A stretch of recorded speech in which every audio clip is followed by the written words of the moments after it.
सम्मानित साथियों, नमो बुद्धाय, जय भीम। हमेशा की भांति एक बार पुनः हम लेकर उपस्थित हो चुके हैं आज का क्रांतिकारी अंबेडकर संदेश। क्या हिंदू धर्म और बौद्ध धर्म में कोई अंतर नहीं है? क्या हिंदू धर्म और बौद्ध धर्म एक ही है? बाबा साहब कहते हैं कि ये सरासर गलत है। इसके बाबा साहब प्रमाण भी प्रस्तुत करते हैं। आखिर हिंदू धर्म और बौद्ध धर्म में बाबा साहब कहते हैं जमीन आसमान का फर्क है।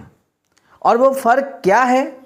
अगर आप भी जानना चाहते हैं कि हिंदू धर्म और बौद्ध धर्म में क्या फ़र्क है, तो आज का अंबेडकर संदेश खास आपके लिए होने वाला है।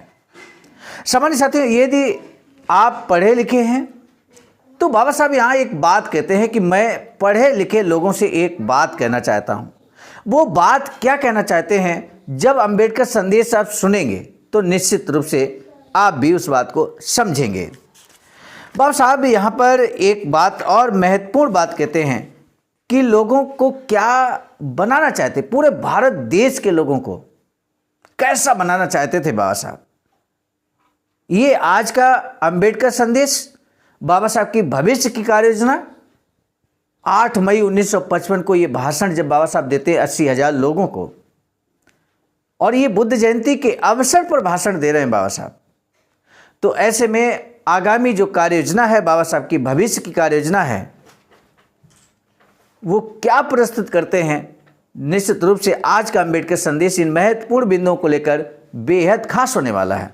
आइए बिना विलंब के हम शुरू करेंगे आज का अंबेडकर संदेश। लेकिन उससे पहले एक निवेदन आपसे है कि आपने अगर हमारे इस चैनल आवाज़ का ऑफिशियल को सब्सक्राइब नहीं किया है तो प्लीज़ इस चैनल को सब्सक्राइब अभी कर लें, क्योंकि इसी आवाज़ का ऑफिशियल यूट्यूब चैनल पर सुबह 5 बजे नियमित अंबेडकर संदेश में बाबा साहब का एक क्रांतिकारी स्पीच आपको मिलता रहता है। सामान्य साथियों, आज का अंबेडकर संदेश हम आप तक पहुंचाने की कोशिश कर रहे हैं बाबा साहब डॉक्टर अंबेडकर संपूर्ण वाङ्मय खंड 40 से, जो कि भारत सरकार के द्वारा प्रकाशित है। पेज नंबर 393 से 396 तक आज का अंबेडकर संदेश हम आपके समक्ष अब रखेंगे। बाबा साहब कहते हैं कि मैं पढ़े लिखे लोगों से कहना चाहता हूँ, महार लोग क्या किया करते थे। रात में उठकर वे घूमते, सुबह का कुछ बचा कुचा रात में खाते। फलटन गांव में महार रहते थे, उनके पास 24 बीघा ज़मीन थी। वहाँ एक मंदिर था, उसमें भंडारा हुआ करता था। हमारे एक मंत्री थे, इस भंडारे में वो एक गाड़ी भर लड्डू, जलेबी, रोटियां आदि दिया करते थे। महार लोग मंदिर के दरवाजे के पास बैठते और जूठन लेकर जाते। इतना मिलने के बाद महारों को जमीन पाने की जरूरत ही क्या थी। यानी कि व्यक्ति को यहाँ पर उस समय जितनी सोच थी, उस सोच के मुताबिक कि भरपेट भोजन उन्हें मिल जाए, चाहे वो जूठा ही क्यों ना हो, जूठन ही क्यों ना हो, इतना ही उस समय लोग सोचते थे। बाबा साहब यही बात कहते हैं कि जो उनके पास 24 बीघा ज़मीन थी, उनको जब मंदिर से भोजन जूठन के रूप में मिल जाता था, खाने को पेट उनका भर जाता था, तो उन्हें ऐसा लगता था कि ज़मीन की क्या ज़रूरत है, भोजन तो मिल ही जाता है। कुछ दिनों के बाद खाना देना बंद कर दिया गया। तब इन महारों ने कहा, हमारी इतनी ज़मीन थी, मराठों ने हड़प ली, मंदिर से जूठन मिला करती थी, वह भी बंद हो गई। ऐसी उनकी हालत थी। जलगांव में श्राद्ध होता था तो महार भिखारियों की तरह कचरे पर बैठते। लोग मुझसे कहते, ये तो ईसाई बना, इसका निवाला छिन गया, इसका अब कैसे होगा। मेरा एक ब्राह्मण विरोधी था। बाबा साहब कहते हैं, मेरा एक ब्राह्मण विरोधी था, वह हर रोज का हिसाब बताता। जानवरों का मांस, सींग, चमड़ा, हड्डियां आदि की 2-4 हज़ार की कीमत बताता और कहता कि डॉक्टर अंबेडकर ने महारों का इतना नुकसान किया है। यह केसरी में छप कर आता, केसरी अखबार का नाम है। हालांकि मैंने कभी इसका जवाब नहीं दिया। बाबा साहब आगे कहते हैं, इस ब्राह्मण का जवाब देते हुए बाबा साहब क्या कहते हैं, ये जानना बहुत दिलचस्प है। एक बार संगमेश्वर में सभा थी। महारों की सभा में इस ब्राह्मण ने मेरी पूछताछ की। मैं खाना खाने बैठा था, मैंने कहलवाया, खाना खाने के बाद आता हूँ। ये भी कहलवाया कि अगर उनके पास समय हो तो वह अंदर आ सकते हैं। उस आदमी ने कहा, काम थोड़ा है लेकिन महत्वपूर्ण है। उसने कहा, आप इन सभी लोगों से कहते हैं, ब्राह्मण ने कहा बाबा साहब से, कि आप इन सभी लोगों से कहते हैं कि मांस मत खाइए, मरे जानवरों को मत उठाइए, महारों का आप ये जो नुकसान कर रहे हैं, क्या ये ठीक है? सोचिए सामान्य साथियों, बाबा साहब उस समय जब समाज को जन जागरण पैदा कर रहे थे समाज के अंदर, तो ये बात जरूर कहते थे कि आप स्वाभिमान के साथ जिंदगी को जिएं, अर्थात मरे हुए जानवरों का मांस ना खाएं, मरे हुए जानवरों को ना उठाएं, महारों का आप जो ये नुकसान कर रहे हैं। तो ये ब्राह्मण जो बाबा साहब का विरोधी था, वो कहता है कि आप जो महारों का नुकसान कर रहे हैं, क्या ये ठीक है? आप सोचिए बाबा साहब ने क्या जवाब दिया होगा। बाबा साहब कहते हैं, मैंने कहा ठीक है। पूछा, आपके सवाल का जवाब मुझे अभी देना है या सभा में दूं? ब्राह्मण ने कहा, सभा में जवाब दीजिए। मैंने लोगों से कहा, इन्हें सवाल पूछने हैं, आप उनके सवालों पर ध्यान दीजिए। बाबा साहब ने सभा में जवाब देते हुए कहा कि आप उनके सवालों पर ध्यान दीजिए, इन्हें सवाल पूछने हैं। उन्होंने हिसाब लगाकर बताया है कि आपका आंदोलन नुकसानदायी है। बाबा साहब का आंदोलन नुकसानदायी है, ये हिसाब लगाकर बताया है ब्राह्मण ने। उसका हिसाब सही था। उनका कहना था कि उनका 1000 रुपयों का नुकसान हो रहा है। उनका यही सवाल था। मैंने उनसे कहा, बाबा साहब कहते हैं, इस सभा को संबोधित करते हुए कहते, मैंने उनसे कहा, ब्राह्मण से कहा कि मैं आपको 1000 रुपये देने के लिए तैयार हूँ। आप अगर मरे जानवरों को ढोएंगे तो 1000 रुपयों का इनाम भी दूंगा, लेकिन उनके साथ आपको काम करना होगा। स्वाभिमान बहुत ज़रूरी है। एग्जाम्पल देते हैं बाबा साहब, कोई महिला कामाठीपुरा जाए तो सोने चांदी के गहने लाती है और सुबह होटल वाले को पुकार कर कहती है, आधा प्लेट कीमा, 1 स्लाइस रोटी लाओ, यानी कि ऑर्डर करती है, आदेश करती है। 4 बजे चाय, शाम को पाउडर लगाकर बैठना, वहाँ का जीवन सुखमय होता है। लेकिन आप विचार कीजिए, बाबा साहब कहते हैं, किस तरह स्वाभिमान पैदा किया समाज के अंदर बाबा साहब ने। आज का अंबेडकर संदेश इसलिए खास है। बाबा साहब कहते हैं, लेकिन आप मुझे बताइए, क्या वेश्या का सम्मान होता है? अर्थात बाबा साहब कहते हैं कि वेश्या का कोई मान नहीं होता, उसकी कोई इज्जत नहीं होती। इस बात को ध्यान में रखें। तब बाबा साहब कहते हैं कि हमें स्वाभिमान की ज़िंदगी चाहिए, उसमें अगर दरिद्रता मिले तो भी कोई परवाह नहीं है, यानी कि गरीबी है कोई बात नहीं, गरीबी चलेगी, लेकिन स्वाभिमान को गिरवी रखकर हमें ज़िंदगी को नहीं जीना है। स्वाभिमान की कसौटी पर हमें अपने आगे बढ़ना है, स्वाभिमान के साथ हमें आगे बढ़ना है। ये बात बाबा साहब कहते हैं मैं 48 नंबर की चाल में 50 नंबर के कमरे में रहता था। सोने के लिए जगह नहीं, तकिया और धोती लेकर ऊपर छत पर सोने जाता था। खाने पीने को मिलता है तो वह कोई महत्वपूर्ण बात नहीं है। स्वाभिमान की ज़िंदगी का महत्व है। कीड़े मकोड़ों की ज़िंदगी हम नहीं जिएंगे। मेरे बौद्ध धर्म में जाने को लेकर कुछ लोग कहेंगे पॉलिटिक्स का कीड़ा गया, लेकिन पॉलिटिक्स का ये कीड़ा नहीं जाएगा, रहेगा और इन लोगों को लेकर ही जाएगा। बौद्ध धर्म के बारे में मेरी कल्पना अलग है। बाबा साहब कहते हैं इस धर्म के लोग वकील, बैरिस्टर, प्रधानमंत्री होंगे, ऐसा प्रावधान होना चाहिए। ये धर्म हमें पाबंद करेगा। पथभ्रष्ट करने वाले लोगों की कोशिशों पर ध्यान न दें। ये लोग कहते हैं कि हिंदू धर्म और बौद्ध धर्म में कोई फर्क नहीं है, सो इसमें जो अच्छी बातें हैं उनका अनुसरण क्यों नहीं करते? अच्छी बातों का अनुसरण हमें क्यों नहीं करने देते? कोई ये न बताए कि बौद्ध धर्म बुरा है, कोई ये कह नहीं सकता कि ये धर्म बुरा है। पूरे भारत देश को बौद्ध धर्म अपनाना चाहिए। बौद्ध धर्म और हिंदू धर्म एक ही है, ये सरासर गलत बात है। इसमें ज़मीन आसमान का फ़र्क है।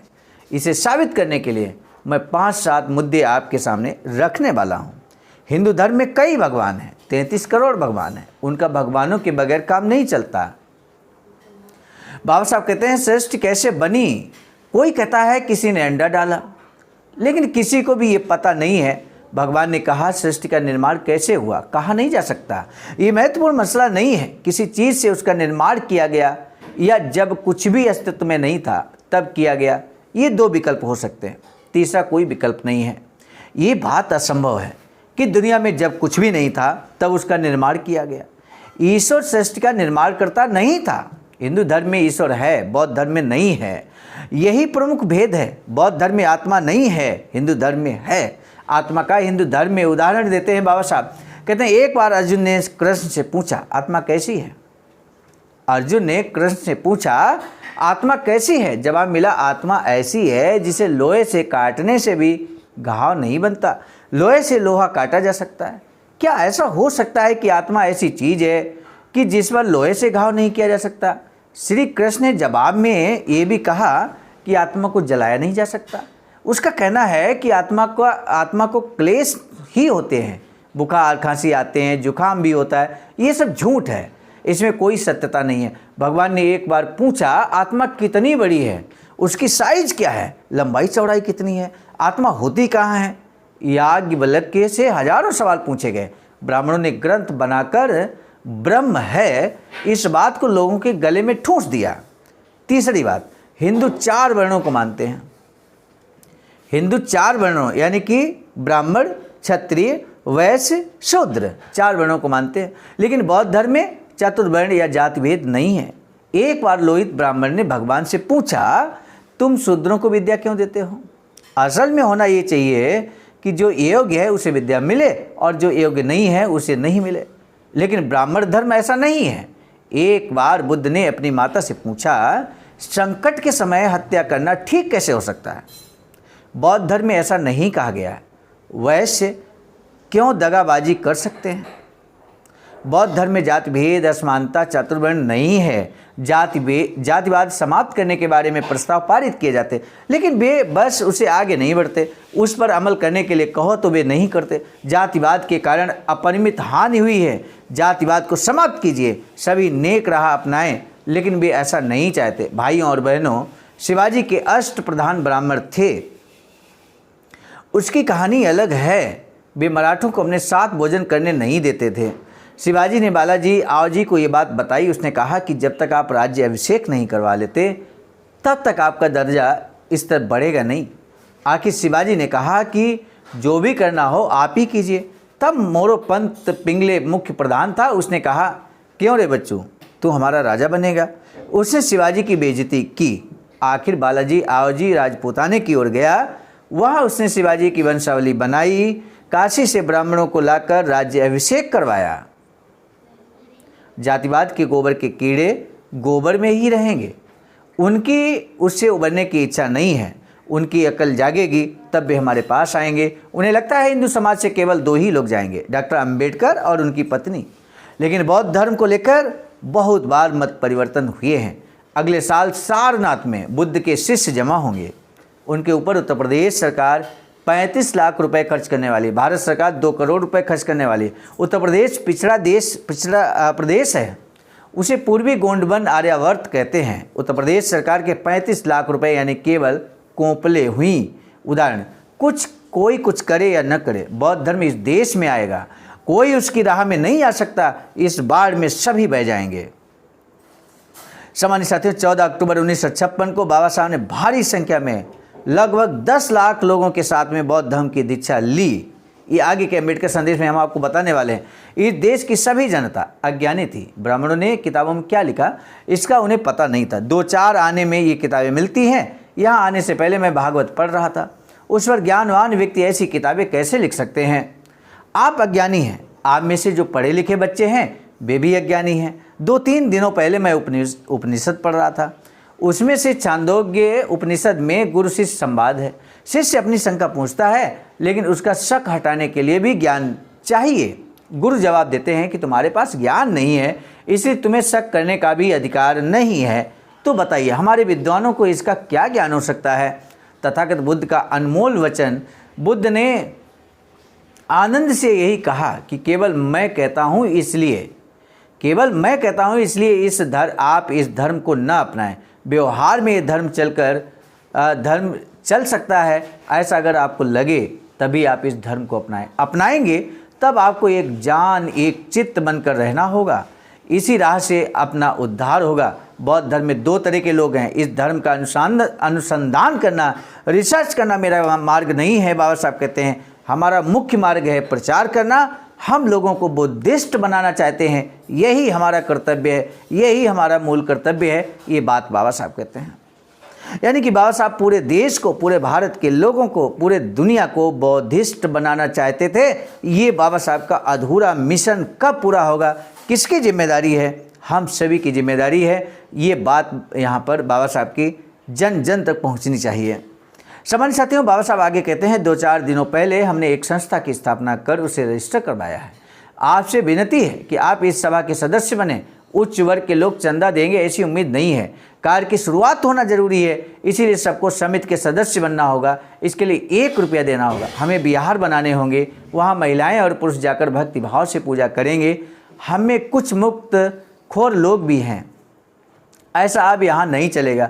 बिना रसीद के कोई पैसे न दे। आयुष्मान BS गायकवाड़, आयुष्मान सवादकर, श्री बालू कबीर आपसे फॉर्म भरवा कर आपको रसीद देंगे।